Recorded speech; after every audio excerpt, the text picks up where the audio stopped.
بسم اللہ الرحمن الرحیم۔ السلام علیکم dear student, education second year کے لیکچر میں آپ کو ویلکم۔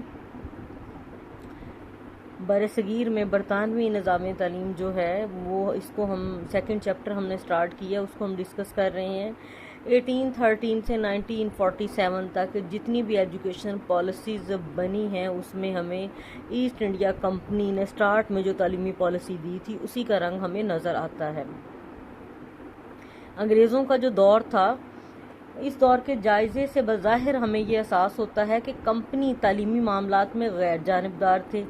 جیسا کہ مغربی مورخین یعنی تاریخ دانوں نے یہ ثابت کرنے کی کوشش کی ہے کہ جب یہاں پہ برطانوی نظام قائم ہوا ہے، نظام حکومت، تو تعلیم کے معاملے میں جو تھی وہ کمپنی غیر جانبدار تھی، یعنی تمام جتنی بھی اقلیتیں یہاں پہ آباد تھیں ان کو فورس نہیں کیا جاتا تھا کہ وہ کسی بھی دوسرے مذہب کی تعلیم حاصل کریں یا کسی زبان کی، حالانکہ یہ سراسر غلط ہے۔ لیکن در حقیقت یہ ایک ایسی تعلیمی حکمت عملی تھی جس کے باعث مقامی تعلیمی نظام سے کا اپنی موت آپ مر گیا۔ اس کا کیا تھا کہ دیکھیں، جب انہوں نے فارسی زبان کی حیثیت کو ختم کر دیا، انگریز دور حکومت میں سرکاری ملازمتیں صرف ان لوگوں کو دی جاتی تھیں جو کہ انگریزی لکھنا اور پڑھنا جانتے تھے، تو اس سے یہ کیا ہوا کہ مقامی جو تعلیمی نظام تھا وہ اپنی موت آپ مر گیا، اور کمپنی کے نظام تعلیم نے فطری رفتار کے ساتھ مکمل غلبہ اور تسلط حاصل کر لیا، جو کہ آج بھی ہے انگریزی زبان کے بارے میں ہمارے ہاں۔ کمپنی کی اس تعلیمی حکمت عملی کو برطانیہ کے مذہب پرست طبقے نے عیسائیت سے غداری کے مترادف قرار دیا کہ جو ان کے مذہب پرست طبقہ تھا، انہوں نے کہا یہ مذہب سے غداری ہے کہ آپ یہ کہیں کہ کسی کو جو ہے، جیسے کہ ایسٹ انڈیا کمپنی جب تجارت کی غرض سے آئی ہے تو ان کے جتنے بھی یہ تجارتی جہاز تھے اس پہ عیسائی مبلغ کا ہونا ضروری تھا، اور تبلیغ جو تھی عیسائیت کی، مشنری ادارے قائم تھے، عیسائیت کی تبلیغ کی جاتی تھی، جس کے نتیجے میں کہ یہ کیا ہوا کہ 1813 میں ایک چارٹر ایکٹ جو ہے پاس ہوا۔ یہ قانون ہندوستان کی تعلیمی تاریخ میں ایک اہم موڑ کی حیثیت رکھتا ہے۔ اس ایکٹ کی نمایاں کچھ دفعات ہیں۔ کہا گیا کہ نمبر 1، تعلیم کمپنی کی ذمہ داری ہوگی اور اسے اپنے وسائل میں سے 1,00,000 روپیہ ہندوستانیوں کی تعلیم کے لیے مخصوص کرے گی، جسٹ 1,00,000 اتنے بڑے ہندوستان کے لیے مخصوص کرے گی۔ نمبر 2، تعلیم کے لیے مختص شدہ رقم باقاعدہ مغربی علوم کی اشاعت اور مشرقی علوم کے احیاء یعنی ان کو زندہ رکھنے کے لیے اور مقامی اہل علم کی حوصلہ افزائی کے لیے خرچ کی جائے گی، یعنی 1,00,000 جو ہے وہ تعلیم پہ بھی خرچ کرنا ہے، مغربی علوم کی اشاعت پہ بھی خرچ کرنا ہے، اور مشرقی علوم کو زندہ رکھنے کے لیے بھی کرنا ہے، اور اہل علم جو لوگ ہیں ان کی حوصلہ افزائی بھی کرنی ہے اس 1,00,000 سے۔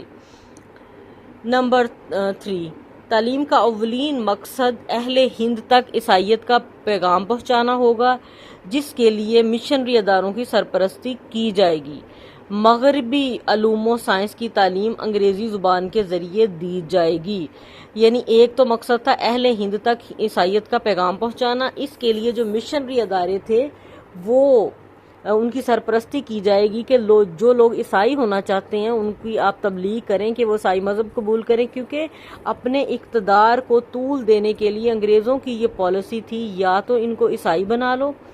یا ان کو ذہنی طور پر غلام بنا لو کہ کبھی بھی جو ہے وہ اس غلامی سے نہ نکل سکیں اور ہم اپنی جو حکومت ہے اس کو طول دے سکیں۔ 1813 کا چارٹر ایکٹ ہندوستان میں انگریزی نظام تعلیم کے لیے سنگ بنیاد کی حیثیت رکھتا ہے۔ بعد میں آنے والے سالوں میں تمام تعلیمی ارتقاء جو ترقی تھی انہی خطوط پہ ہوئی۔ اس ایکٹ کی روح سے مشنری تعلیم کو قانونی تحفظ فراہم ہو گیا کہ جی عیسائیت کی تبلیغ تو کرنی ہے، اور یہ بات ہمیشہ کے لیے طے پا گئی کہ ہندوستان میں تعلیم کا مقصد مغربی علوم اور انگریزی زبان کے ذریعے اہل ہند کو عیسائیت کی طرف لے جانا ہے۔ اس مقصد کو آہستہ آہستہ اور خاموشی کے ساتھ مقامی نظام تعلیم کو ختم کر کے حاصل کیا جائے گا۔ یہ وہ فکری بنیاد تھی جس پر نئی برطانوی تعلیمی پالیسی استوار کی گئی۔ 1947 تک جتنی بھی ایجوکیشن پالیسیز بنی اس کی بنیاد جو تھی یہ 1813 کا چارٹر ایکٹ تھا۔ اور جسے میکالے نے ترقی دے کر ایک نظام بنا دیا جس کا بنیادی مقصد ہندوستان میں اپنی حکومت کے لیے ملازمین کا اصول تھا، کیونکہ یہاں پہ صرف حکومتی مشینری کے پرزے پورے کرنے کے لیے یہاں کے لوگوں کو اس حد تک تعلیم دی جاتی تھی۔ چارٹر ایکٹ 1813 اس کو دیکھتے ہیں۔ 1813 کے ایکٹ باعث مشنری تعلیمی اداروں کو بغیر معمولی فروغ حاصل ہوا۔ مشنری تعلیمی ادارے جہاں پہ عیسائیت کی تبلیغ کی جاتی تھی، اس کا اندازہ اس بات سے ہوتا ہے کہ 1852 میں اور 52 سے 53 میں تمام سرکاری اسکولوں اور کالجز میں صرف 30,000 طلباء زیر تعلیم تھے، جبکہ نئے قائم شدہ مشنری اداروں میں تعداد 3 لاکھ تھی۔ عیسائیت کو پورے نظام تعلیم میں سمو لیا گیا اور ان کے ذریعہ تعلیم بھی انگریزی زبان تھا، جس کے نتیجے میں مقامی لوگوں کی بہت زیادہ تعداد نے عیسائی مذہب جو تھا وہ قبول کر لیا۔ لارڈ میکالے جو کہ 1833 میں سپریم کونسل کا ممبر اور پبلک انسٹرکشن کمیٹی کا سیکریٹری مقرر ہو کر ہندوستان آیا تھا، 2 فروری 1835 کو گورنر جنرل کی کونسل میں پیش کی جانے والی اپنی یادداشت میں اس نے اس بات پر زور دیا کہ ہندوستان کے قدیم نظام تعلیم اور علم و ادب کو ختم کر دیا جائے اور ہندوستان کی جملہ معاشرتی اور معاشی برائیوں کے خاتمے کے لیے مقامی علوم کی بجائے یورپی علوم کو ہندوستان میں پڑھایا جائے۔ اس نے انگریزی زبان کو ذریعہ تدریس بنانے کی وکالت کی، یعنی جو رہی صحیح کسر تھی وہ لارڈ میکالے نے پوری کر دی کہ ہندوستان کی معاشی اور معاشرتی برائیوں کے خاتمے کے لیے جو ہے وہ ذریعہ تعلیم انگریزی ہوگا۔ لارڈ میکالے 1813 کے ایکٹ کی روح سے مشرقی علوم کی ترقی کے لیے دی جانے والی امداد بند کرنے کی سفارش کی اور واضح طور پر کہا کہ تعلیم کا مقصد ایسی نسل تیار کرنا ہے جو مغربی افکار اور نظریات کی ترجمان ہو، جو رنگ اور نسل کے اعتبار سے بلا شبہ ہندو ہو، لیکن فکر و نظر، سیرت اور اخلاق کے اعتبار سے جو ہے وہ کیا ہو، انگریزی ہو۔ میکالے کی ان سفارشات کی روشنی میں تیار ہونے والی تعلیمی پالیسی کو بینٹنگ ریزولوشن کے نام سے یاد کیا جاتا ہے اور یہ 7 مارچ 1835 کو منظور ہوئی۔ اس ریزولوشن کے کچھ خد و کال تھے۔ ریزولوشن کا مقصد جو تھا سرکاری تعلیم کا مقصد ہندوستان میں مغربی علوم اور سائنس کا فروغ ہے۔ آئندہ سے ملک کی جو سرکاری زبان فارسی کی بجائے انگریزی ہوگی، ذریعہ تعلیم انگریزی ہوگا، مشرقی علوم کی اشاعت پر آئندہ کوئی رقم خرچ نہیں کی جائے گی۔ تعلیم کا مقصد لوگوں کو سرکاری ملازمتوں کے لیے تیار کرنا، خاص طور پر نچلی سطح کے انتظامی عملے کے لیے کی فراہمی ہے۔ لارڈ میکالے کی یادداشت آئندہ برطانوی تعلیمی پالیسی کا رہنما اصول بن گئی، جس کے نتیجے میں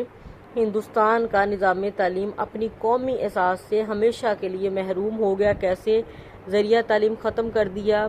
مشرقی علوم پر جو تھوڑی بہت رقم خرچ کی جاتی تھی اس کو بھی ختم کر دیا اور بر صغیر کے مسلمان جو تھے یا یہاں کے لوگ جو تھے